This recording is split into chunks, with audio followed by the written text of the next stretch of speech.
Hi, my name's John Ryan and I'm a window cleaner based in Northern Ireland. I'm making this video, just a brief little video about some of the negative things to think about if you're thinking of starting your own window cleaning business, your own cleaning business or something along those lines, or just in general thinking about becoming self-employed. The first thing to think about would be your own personality, how motivated you are.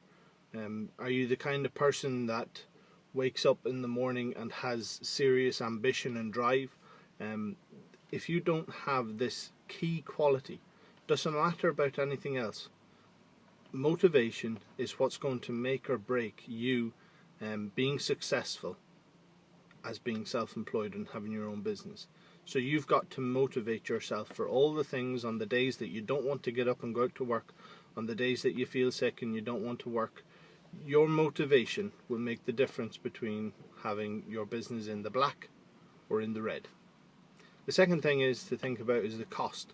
There's many different ways of looking at how much you might spend on a business. You might look at a budget version of what you want to spend on equipment, or whether you want to go for the professional approach.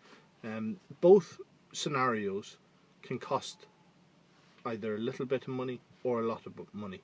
The thing you need to work out is exactly what you have to begin with.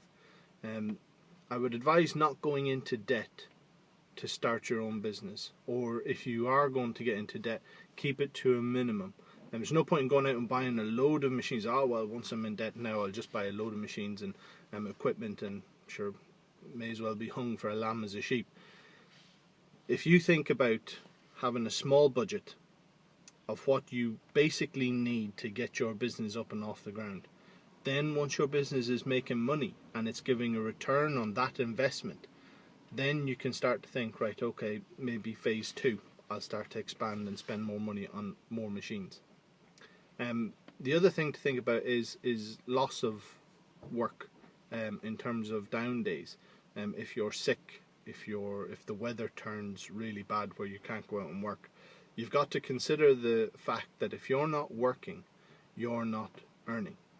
So perhaps maybe now might be a good idea, a good time to have a thought about what you want to do with the business in the event that, say for instance, if you're going to start a window cleaning business and you're in the middle of winter and now all of a sudden there's a massive snow blizzard comes in and you're not able to go out and do clean windows.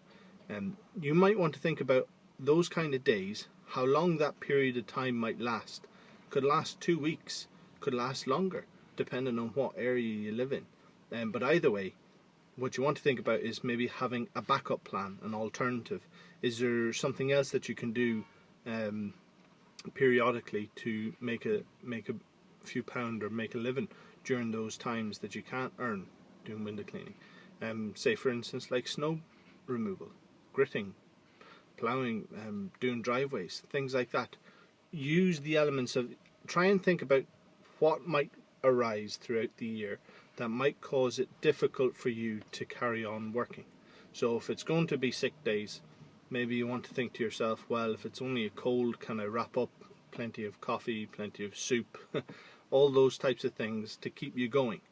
The other thing to think about is perhaps loneliness. If you're going to work on your own, it can be very boring. It can be very repetitive, some of the types of work that you might be doing.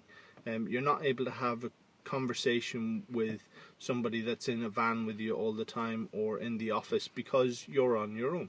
So you've got to think about, well, how would I cope in that kind of situation?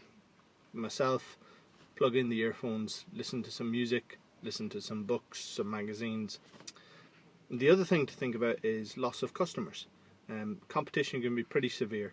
There's going to be a number of factors why you might lose customers. Some of those might factor into whether you're efficient at your business or not, whether you have a good customer relationship.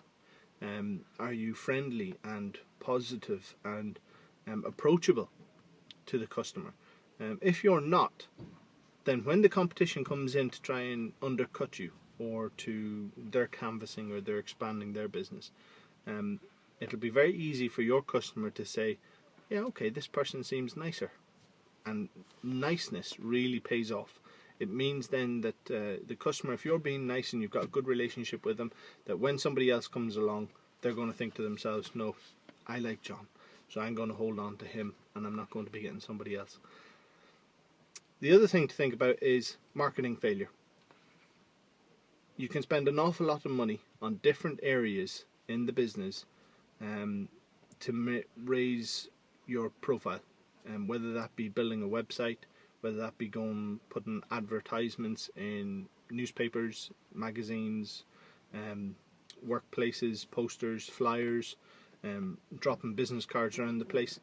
If you don't get a good marketing strategy from the beginning, you can spend a lot of money on these things and it be for nothing. You can get next to no return, and you might think to yourself, wow, that's, I've spent a lot of money, surely I should have got more. So before you go jumping in, stop and have a look, see what makes maybe perhaps other companies more successful and what marketing methods they use. Have a sit down and think about, well, what appeals to people in your area, your locality, that might be able to reach them, or a lot of people on the internet. Definitely the internet's the way to go to raise your profile, but in terms of figuring out, well, what areas, who's going to be reading it and where. So there's many areas that you can look at, but you've really got to figure out for yourself with your business and your locality. Sit down, take a bit of time, and analyse whether this is the best strategy or that's the best strategy. So these are just a couple of negative points about being self-employed. Hopefully they haven't pulled you down too much. I would definitely say that the positives are outweigh the negatives. Being self-employed is really a rewarding thing. So hopefully this video has been helpful for you. Some of the points that I brought out maybe you've thought of already, some of the points maybe you haven't. All they are is just a little bit of a different perspective to see about what to think about before you start your own business. Sometimes those negative things, you can be so excited and wrapped up in the idea that you're going to start your own business, that sometimes when you get up and going, when these negative things come along, they can really floor you and knock you for six. So don't let them get you down, but just try to be aware of them, and if these things happen, have a plan of action, a strategy of how to counteract those effects. So hopefully this has been helpful for you, and hopefully I'll see you in the next video. Thanks.